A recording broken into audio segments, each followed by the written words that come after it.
Hello friends, I am Bharti Sharma. Welcome to all of you on behalf of Guru KPU. My today's topic is assessment of learning, अर्थात अधिगम का मापन। हम सभी ने अधिगम और शिक्षण का बहुत अध्ययन किया है। जब हम अधिगम की बात करते हैं, अधिगम क्या होता है? शिक्षक द्वारा किसी ज्ञान को पढ़ाया जाना और स्टूडेंट द्वारा उसके साथ, उस ज्ञान के साथ अपने व्यवहार में परिवर्तन। तो जब हम कक्ष में शिक्षण और अधिगम की बात करते हैं तो उस अधिगम की पहुंच कहां तक हुई, हमारे द्वारा पढ़ाया गया ज्ञान बच्चे के दिमाग में कहां तक गया और उसका अधिगम कितना सफल हुआ, इस चीज का ज्ञान लगाने के लिए हमें असेसमेंट ऑफ लर्निंग यानी अधिगम का मापन की आवश्यकता होती है। ये पूरा एक प्रोसेस होता है, इसकी एक पूरी प्रक्रिया चलती है जिसे हम कहते हैं असेसमेंट साइकिल यानी कि मापन का चक्र। सबसे पहले, जैसा कि शिक्षण में भी यही होता है, जब हम अपनी शिक्षण प्रक्रिया ऑर्गेनाइज करते हैं तो उसके लिए हम अपने उद्देश्य डिसाइड करते हैं। तो बिल्कुल इसी तरीके से जब हम असेसमेंट की बात करते हैं तो सबसे पहले हम अपने लर्निंग गोल्स डिसाइड करते हैं। लर्निंग गोल्स कैसे डिसाइड करते हैं? अकॉर्डिंग टू आवर कंटेंट, कि आज के दिन में पर्टिकुलर अगर मेरा हाफ एन आवर का लेक्चर है या मेरा 1 घंटे का लेक्चर है तो उस 1 घंटे या आधे घंटे में बच्चों को मैं क्या पढ़ाने वाली हूं और किस तरीके से पढ़ाने वाली हूं।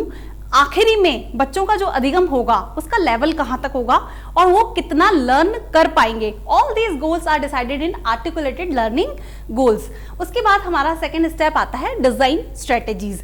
जैसा हमारा कंटेंट होता है उसके अकॉर्डिंग हम पूरे लेसन प्लान की एक डिजाइन करते हैं for the assessment of learning. इसीलिए हम क्या करते हैं, पूरी स्ट्रेटेजी, जैसे कि यदि मेरा टॉपिक हुआ लेक्चर मेथड, तो मैं जो पूरा डिजाइन करूंगी वो लेक्चर मेथड के अकॉर्डिंग अपना प्लान होगा और उसी के अकॉर्डिंग मेरा जो इवैल्यूएशन होगा उसका डिजाइनिंग भी किसके अकॉर्डिंग होगा? According to my goals of learning. अगर मैं प्रैक्टिकल डेमोन्स्ट्रेशन मेथड कर रही हूं तो प्रैक्टिकल ही मैं बच्चों का प्रैक्टिकल लेकर ही अपनी डिजाइन करूंगी और मेरा जो लेसन प्लान होगा वो पूरा प्रैक्टिकल प्रायोगिक विधि पर ही आधारित होगा।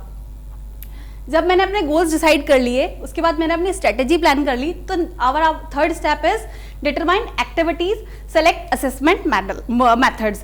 यानी कि अब मुझे ये पता करना है कि मैंने बच्चों के लिए गोल डिसाइड किया, मैंने स्ट्रेटेजी प्लान की, अब मुझे क्लास में उसे किस तरीके से प्रोसीड करना है, इसके लिए मैं उसकी एक्टिविटीज डिसाइड करूंगी। सपोज कीजिए कि मैंने बच्चों को लेक्चर मेथड दिया और कोई टॉपिक पढ़ाया, तो मैं उसकी स्ट्रेटेजी कैसे प्लान कर सकती हूँ?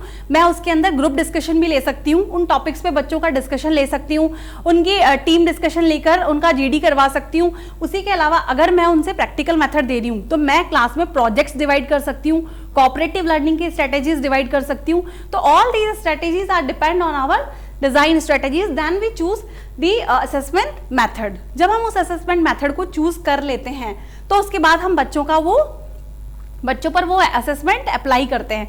ये तो हर स्कूल में, हर क्लास में होता है कि जो भी हमारा कंटेंट होता है, जितने भी पार्ट के लिए वो बना होता है, उसका हम टेस्ट लेते हैं और टेस्ट डिपेंड करता है पर्टिकुलर सब्जेक्ट वाइज और कंटेंट वाइज। जब हम वो टेस्ट लेते हैं, चाहे वो प्रोजेक्ट देकर लेते हैं, चाहे हम उसका फॉर्मेटिव और समेटिव असेसमेंट देकर लेते हैं, तो जो डेटा हमारे पास आते हैं उन डेटा को हम gather assessment data and summarize interpret, फिर हम उन असेस किए हुए डेटा को लेकर अपना एक रिजल्ट तैयार करते हैं। और वो रिजल्ट क्या बताता है? वो रिजल्ट ये बताता है कि हमारा जो शिक्षण था वो किस लेवल तक सक्सेस हुआ। अधिगम का मापन न केवल विद्यार्थी के लिए बल्कि अध्यापक के लिए भी उतना ही आवश्यक है जितना कि एक स्टूडेंट के लिए। स्टूडेंट को इससे अपनी लर्निंग पता चल जाती है और अध्यापक को अपनी टीचिंग स्ट्रेटेजीज पता चल जाती है। एक अच्छा जो रिजल्ट आता है वो ये बताता है कि एक अध्यापक द्वारा यूज की गई मेथड्स क्या थी, सही थी। और एक रिजल्ट यदि खराब आता है या जो भी हमारा रहा होता है उसके पीछे, तो हम उससे अपनी टीचिंग स्ट्रेटेजीज भी चेंज करते हैं। तो all these strategies can be change due to this assessment cycle और उसी के अकॉर्डिंग हम फिर से अपने लर्निंग गोल डिसाइड करते हैं। दिस साइकिल विल कंटिन्यू जब तक कि हमारी वो लर्निंग पूरी नहीं हो जाती। Thank you.